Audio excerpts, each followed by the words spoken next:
Suri brother வந்து இனிமே சொல்றேன், நம்மள வந்து அவரெல்லாம் கொண்டாடணும்னு நான் நெனைக்கிறேன். என்ன ரீசன் கேட்டீங்கன்னா, காமெடியனா பார்த்து, பார்த்து, பார்த்து இருந்தவங்களுக்கு வந்து விடுதலை வந்து ஒரு தனியா ஒரு பரிமாணத்த குடுத்துச்சு. ஆனா விடுதலையில வந்து என்ன பண்ணாருன்னு கேட்டீங்கன்னா, ஒரு கான்ஸ்டபிள். அவரால என்ன பண்ண முடியுமோ அத மட்டும் தான் பண்ணாரு. ஆனா இந்த படத்துல ஒரு மாமனா, ஒரு புருஷனா, ஒரு மகனா, ஒரு தம்பியா, ஒரு பேரனா 5 பரிமாணம் பண்ணது வந்து, இவர்லாம் இந்த அளவுக்கு கேரி பண்ணி எடுத்து வர முடியுமாங்கிற அளவுக்கு இருந்துச்சு. ஏன்னா நல்லா கேட்டுங்க. விடுதலை வந்து போலீஸ். அந்த போலீஸா அவர் என்ன பண்ண முடியுமோ, அத கேரக்டரா பண்ணாப்ல.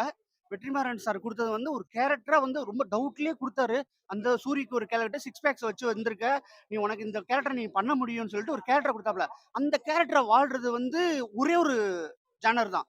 சோ இத வந்து நான் நல்லா பண்ணுனா போதும், நான் படம் தப்பிச்சுருவேன்னு சொல்லிட்டு இருப்பேன். ஆனா இங்க வந்து பார்த்தோம்னா, ஐஸ்வர்யா லட்சுமிக்கு புருஷன், சுவாசிகாவுக்கு வந்து தம்பி, அடுத்து வந்து பையன் இவளுக்கு, அதுக்கடுத்து பார்த்தா பேரன், அதுக்கடுத்து இவளுக்கு புருஷன். இவ்வளவு பரிமாணத்த வந்து கேரி பண்ணி எடுத்து வந்தது சூரி பிரதர். சான்ஸே இல்ல. இனிமே நீங்க என்ன பண்ணுனாலும் சரி, உங்களுக்கு வந்து பெருத்த ஆதரவு இருக்குங்கிறது இந்த படத்த நிரூபிச்சாச்சு. பிரசாந்த் பாண்டே கண்டிப்பா. இன்னைக்கு வந்து அவ்வளவு ஓப்பனிங் இல்ல. எனக்கு மனசு கஷ்டமா இருக்கு. ஏன் இந்த படம்னா, ஒருவேள ச சு நம்ம சந்தானம் படம் வந்ததுனால வந்து இருக்கும்ல. ஆனா நாளைக்கு நாள கழிச்சு ஃபேமிலி நெனச்சு பிச்சுக்கும். எப்படியும் வந்து டூரிஸ்ட் ஃபேமிலிக்கு வந்து பெரிய ஆதரவு கிடைச்சுச்சோ, அதே மாரியே இதுக்கும் கிடைச்சிரும்னு நம்பிக்கை இருக்கு.